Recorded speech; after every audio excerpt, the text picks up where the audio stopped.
prevalence of our entire population. So to all of you who have had a test, or the National Guard who's been participating and administering the test, I want to thank you for that.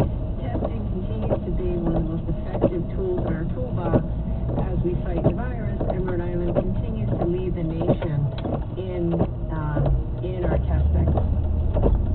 You can see the weekly trend data and see the arrows on the right-hand side. All the arrows are pointing up.